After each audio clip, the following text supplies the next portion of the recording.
فاتحہ۔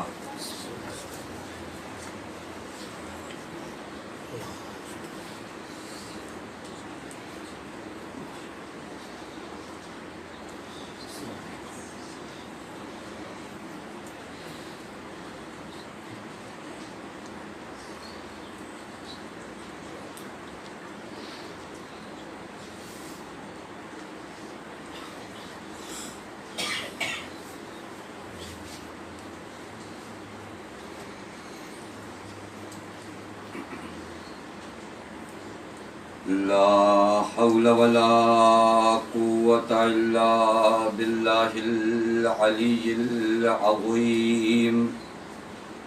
أعوذ بالله من الشيطان اللعين الرجيم۔ بسم الله الرحمن الرحيم۔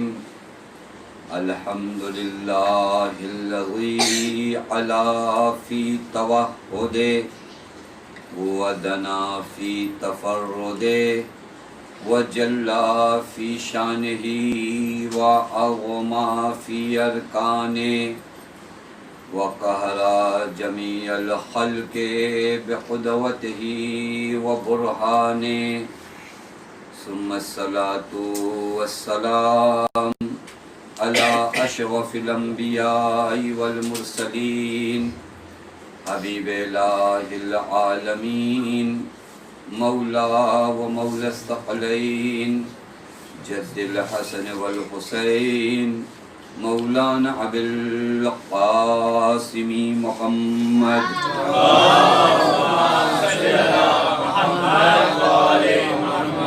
وعلى اہل بیتہ الطیبین الطاہرین المعصومین المظلومین المنتجبین، لا سیما بقیت اللہ فی الارضین، واللعنۃ الدائمۃ الباقیۃ العاجلہ علی اعدائہم ومنکری فوائلہم وغاصبی حقوقہم ومخربی شریعتہم اجمعین، من الآن الى یوم الدین، اما بعد۔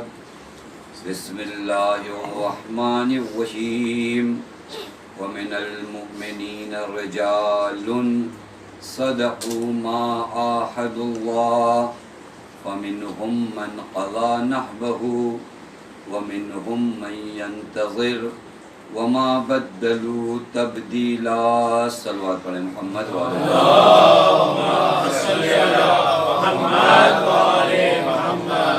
پروردگار عالم کا لاکھ لاکھ شکر ہے کہ اس معبود نے ہمیں اور آپ کو بارگاہ اہل بیت علیہم الصلوۃ والسلام میں حاضر ہونے کی توفیق عنایت فرمائی۔ قبل اس کے کہ آج کی گفتگو شروع کروں، ایک مسٹیک جو کل رات ہوئی وہ یہ کہ دعائے معرفت کو میں نے دعائے غریق کہا۔ دعائے غریق یا مقلب القلوب ثبت قلبی علی دینک، میں چاہ رہا تھا الگ سے بیان کروں، لیکن جہاں سے آپ نے مسٹیک کیا ہے وہیں سے صحیح کرنا چاہیے۔ تو جو فرمائیں جو اتنا مجمع سن رہا ہے الحمدللہ، تو معلوم ہونا چاہیے کہ یہ مسئلہ وہ دعائے معرفت ہے جو منہ سے دعائے غریق کے عنوان سے نکلا، اور یہ میری ذمہ داری شرعی طور پہ بنتی تھی کہ میں آپ کو متوجہ کروں۔ دوسرا مرحلہ جو خدا کی قسم آپ حضرات کی امام حسین کی بارگاہ میں عقیدت، خلوص اور محبت اور تواضع اور انکساری ہے، اللہ تعالیٰ سے دعا ہوں کہ اللہ تعالیٰ اسے بنحو احسن قبول فرمائے۔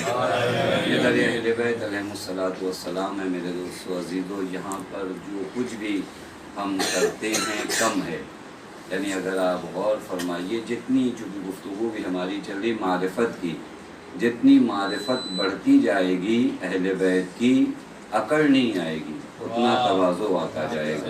یہ پہچان ہے اہل معرفت کی۔ پہچان کیا ہے کہ اگر آپ اہل بیت کو پہچاننا شروع کرو گے نا تو آپ کو لگے گا عجب ان کے سامنے یہ تواضع بھی کم ہے، اس سے زیادہ انکساری کرنا۔ ان بچوں کے لیے کہوں جو دن و رات محنت کرتے ہیں، والنٹیئر ہیں، ان کی خدمت میں عرض کروں، آپ نہیں، خدا کی قسم میں تاریخ دیکھ رہا تھا، شیخ عباس قمی، آپ سب نے نام سنا ہوگا، صاحب مفاتیح الجنان، جن کی کتاب ہم پڑھتے ہیں، اس کے علاوہ 110 جلدیں کتاب انہوں نے لکھی ہے۔ ان کا دستور معلوم ہے کیا تھا؟ جب تک یہ نجف میں مقیم تھے 2 دنوں تک جا کر گیریج ہمارے یہاں یہ جہاں پہ گاڑی بنتی اس کو کہتے ہیں، عرب لوگ گاراج اس جگہ کو کہتے ہیں، جہاں بس اسٹینڈ، جہاں پر جیپ اسٹینڈ ہوتا ہے اس کو گاراج کہتے ہیں، وہاں پر مسافرین آتے۔ شیخ عباس قمی کا دستور یہ تھا کہ جب تک نجف میں رہتے تھے 2 دن گاراج جاتے تھے کہ اگر کوئی مولا کا زائر آئے تو زائر کے سامان کو اٹھا کر اس کے ہوٹل تک پہنچاؤ۔ یہ کس کا کام ہے؟ شیخ عباس قمی رضوان اللہ تعالیٰ علیہ کا ایک زائر نقل کرتے ہیں کہ میں پہنچا اور اس کے بعد سامان زیادہ تھا، وہ جو حمال ہوتے ہیں آپ لوگوں نے بھی دیکھا ہوگا عراق میں کچھ لوگ سامان اٹھاتے ہیں، کہا میں نے ایک ضعیف آدمی کو، یہ شیخ عباس قمی کو پہچانتا نہیں تھا، اور انہوں نے امامہ ابا کبا بھی نہیں لگایا تھا، دداشا وہی جھبا جو ہوتا ہے وہ پہن کے کھڑے تھے۔ کہ میں نے ان شیخ کو بلایا، میں نے کہا میرا سامان اٹھاؤ گے؟ انہوں نے کہا کہ سامان لے کر چلے۔ پہلے حرم سرا جب ہم پہنچے مجھے نہیں پسند ہے، یہ خود نقل کرتا ہے 5 جگہ میں گیا، 5ویں جگہ پر مجھے پسند آیا، اور اس کے بعد جب میں انہیں پیسہ دینے لگا تو میں تو نہیں جانتا تھا کہ یہ حمال نہیں ہے، کہا میں نے پیسہ دینا شروع کیا تو انہوں نے کہا نہیں یہ میرا وظیفہ ہے، میں 2 دن ہفتے میں یہ کام کرتا ہوں کہ مولا کے زائرین کا۔ مجھے بڑی خوشی ہوئی۔ کہ دوسرے دن جب مولا علی کے حرم میں پہنچا تو میں نے عجیب منظر دیکھا کہ ایک شیخ ہیں، مجلل شیخ، امامہ ابا کبا پہنے ہوئے اور علماء انہیں گھیرے ہوئے ہیں، اور ہر طرف سے ان سے سلام جواب، کوئی آگے ان کے سامنے تواضع۔ میں نے کہا یہ کون ہے؟ میں نے چہرہ دیکھا، میں نے کہا پہچانی ہوئی صورت لگ رہی ہے۔ پھر مجھے یاد آیا کہ یہ تو وہی ہیں جو کل میرا سامان اس ہوٹل سے اٹھوسٹ کر رہے تھے۔ کہا پھر میں نے ان طلاب میں سے جو شیخ کو گھیرے تھے ایک کو بلایا، اور جب وہ آگے آئے تو میں نے پوچھا یہ کون ہے؟ کہا یہ شیخ عباس قمی ہیں۔ کہا میں نے جا کر معافی مانگا، آقا مجھے معاف کریے۔ کہا نہیں معافی کس بات کی؟ میں نے نیت کیا ہے کہ جب تک نجف میں رہوں گا 2 روز تک مولا کے زائرین کے سامان کو ادھر ادھر کروں گا۔ یہ میں ان لوگوں کے لیے عرض کر رہا ہوں جو الحمدللہ عزاداری سید الشہداء میں پیش ہے، اور یہ سعادت سمجھی جائے اپنے لیے۔ خدا کی قسم میں نے کئی مرتبہ عرض کیا ان کے ہاں نوکر کم نہیں ہیں، آپ کا اگر انتخاب کرتے ہیں تو آپ اپنی قسمت پہ ناز کرو۔ ان کے در پہ نوکری کرنے والے ملائکہ ہاتھ جوڑے کھڑے ہوتے ہیں کہ ہمیں اپنا خادم بنا لیجئے، لیکن آپ کا انتخاب کر کے وہ آپ کی عزت اور آپ کی توفیق بڑھانا چاہتے ہیں۔ ایک صلوات پڑھے محمد و آل محمد۔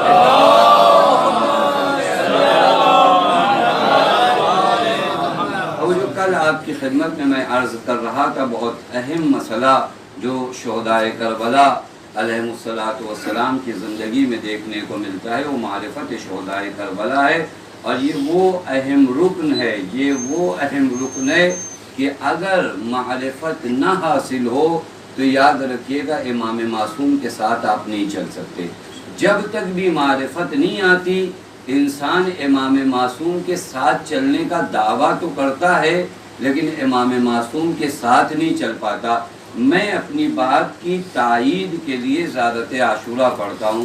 زیارت عاشورہ میں نے کئی مرتبہ تشریح میں عرض کیا کہ مکمل ایک درس ہے، مکمل ایک پیغام ہے آپ کے لیے۔ اگر غور فرمائے زیارت عاشورہ میں ایک جملہ آپ پڑھتے ہیں، فَأَسْأَلُ اللَّهَ الَّذِي أَكْرَمَنِي بِمَعْرِفَتِكُمْ وَمَعْرِفَةِ أَوْلِيَائِكُمْ وَرَزَقَنِي الْبَرَاءَةَ مِنْ أَعْدَائِكُمْ أَنْ يَجْعَلَنِي مَعَكُمْ فِي الدُّنْيَا وَالْآخِرَةِ۔ ان 3 لفظوں پہ غور کریے گا تاکہ آپ کو اہمیت موضوع کا پتہ چلے۔ فَأَسْأَلُ اللَّهَ الَّذِي أَكْرَمَنِي بِمَعْرِفَتِكُمْ، میں اللہ سے دعا مانگتا ہوں۔ دعا کیا مانگتا ہوں وہ ابھی آئے گی۔ اکرمنی بمعرفتکم، وہ خدا جس نے مجھے آپ اہل بیت کی معرفت عطا کی، اور نہ صرف آپ کی معرفت عطا کی بلکہ آپ کے دوستوں کی معرفت بھی عطا کی۔ مطلب کی نزاکت کو دیکھیے، فقط اہل بیت کی معرفت نہیں یہ جو عزادار اہل بیت ہیں ان کی بھی معرفت ضروری ہے. اگر اہل بیت کے نوکر ہو تو اہل بیت سے وابستہ ہر چیز جو منسوب ہو جائے اہل بیت. ہم اس منبر کو کیوں چومتے ہیں؟ کیونکہ یہ منبر منسوب ہے منبر رسول سے، تو کہا یہ محترم ہے، تو پھر وہ عزادار بھی محترم ہے جو منسوب ہے حسین سے. وہ عزادار جو منسوب ہے وہ بھی محترم ہے. اور یہی زیارت عاشوراء میں آپ کے فَأَسْأَلُ اللَّهَ الَّذِي اکرمنی بمعرفتکم ومعرفت اولیائکم. 2 مرحلہ ہو گیا، پہلے اہل بیت کی معرفت، پھر ان کے دوستوں کی معرفت، اور اتنے سے کام نہیں چلنے والا. وَرَزَقْنِيَ الْبَرَاءَةَ مِنْ أَعْدَائِكُمْ، اور ان کے دشمنوں کی نسبت نفرت بھی ہو. 3 مرحلہ ہے، معرفت اہل بیت، معرفت محبان اہل بیت، اور اہل بیت کے دشمنوں سے براءت. یہ 3 مرحلہ ہو جائے. اب وہ فَاسْأَلُ اللَّهَ کا ترجمہ کریے. فَأَسْأَلُ اللَّهَ، میں خدا سے مانگتا ہوں، کیا مانگتا ہوں؟ أَن يَجْعَلَنِي مَعَكُمْ فِي الدُّنْيَا وَالْآخِرَةِ، کہ خدا سے دعا کرتا ہوں اے میرے اللہ مجھے دنیا اور آخرت میں اہل بیت کے ساتھ رکھنا. مطلب سمجھ رہے ہو؟ زیارت عاشوراء بتا رہی ہے کہ اگر حسین کے ساتھ رہنا ہے تو معرفت حسین ضروری ہے. ہماری یہ زیارت عاشوراء سامنے کا مسئلہ ہے نا. فَأَسْأَلُ اللَّهَ أَن يَجْعَلَنِي مَعَكُمْ فِي الدُّنْيَا وَالْآخِرَةِ. لہذا معرفت اتنی اہم ہے، اتنی اہم. اہل کوفہ نے جب مولا کو خط لکھا نا کہ مولا آ جائیے اور درخت آمادہ ہیں اور پھل تیار ہیں، حضرت نے معلوم ہے جواب خط کیا لکھا ہے؟ حضرت نے لکھا فَلَعَمْرِي وَمَا الْإِمَامِ إِلَّا الْعَامِلُ بِالْكِتَابِ وَالْآخِذُ بِالْقِسْطِ وَالدَّاعِنُ بِالْحَقِّ وَالْحَابِسُ نَفْسَهُ عَلَىٰ ذَاتِ اللَّهِ. اے اہل کوفہ، حسین کو بلا رہے ہو، تمہیں پتہ بھی ہے کسے بلا رہے ہو؟ پہلے پہچانو تو جسے بلا رہے ہو وہ کون ہے. دیکھیں حسین کو بلایا، حسین چلے جاتے، کہا نہیں. صاحبان معرفت اگر بلائیں تو وہ ثابت قدم رہتے ہیں. پیڑ پودے پھل درخت اور شجر حجر دیکھ کر بلانے والا حسینی نہیں ہوتا. حضرت نے کہا فَلَعَمْرِي، مجھے اپنی زندگی اور اپنے نفس کی قسم ہے. وَمَا الْإِمَامِ، اے اہل کوفہ پہچانتے ہو امام کسے کہتے ہیں؟ العامل بالکتاب، امام اسے کہتے ہیں جو خطاب خدا پر عمل کرتا ہے. تو وہ جو فرما رہے ہیں والآخذ بالقسط، امام جب آئے گا تو فیصلہ عدالت پر ہوگا. فرما رہے نہیں والحابس نفسہ علی ذات اللہ، امام یہ نہیں دیکھے گا تم خوش ہو رہے ہو یا یہ نہ، امام دیکھے گا خدا خوش ہے یا خدا خوش نہیں ہے. یعنی اگر معرفت نہیں پیدا ہے امام کی تو یاد کر لو دھوکے میں حسین کو نہ بلاؤ. حسین اسی علی کا بیٹا ہے جو پہلے دن منبر پہ آ کر اعلان کرتا ہے اگر ایک دن ہم بھی کسی نے مال حرام لیا ہوگا تو میں علی اس سے وہ بھی واپس لے لوں گا. ایک صلوات پڑھے محمد